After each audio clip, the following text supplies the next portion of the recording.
நீங்க தான் பாரதிய ஜனதா கட்சியோட கூட்டணி வைக்க மாட்டீங்களே, 2000 வரைக்கும் வைக்க மாட்டீங்களே, எப்படி போய் கூட்டணி வச்சுன்னு கேட்கிறார்.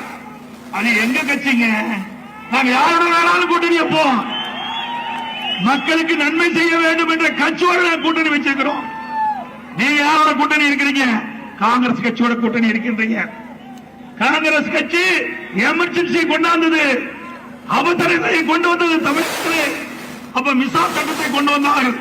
அந்த மிசா சட்டத்திலே இங்க இருக்கின்ற மறைந்த பல திமுக தலைவர்கள் இன்றைக்கு இருக்கிற ஸ்டாலின் கூட சொல்றாரு, மிசா சட்டத்தில் என்னை எல்லாம் சிறையிலே அடைத்தார் என்று சொன்னார்.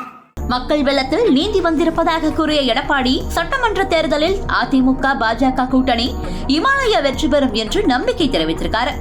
தொடர்ந்து பேசிய பழனிசாமி, திமுக அளித்த தேர்தல் வாக்குறுதிகளில் 15% மட்டுமே நிறைவேற்றப்பட்டுள்ளது என்றார்.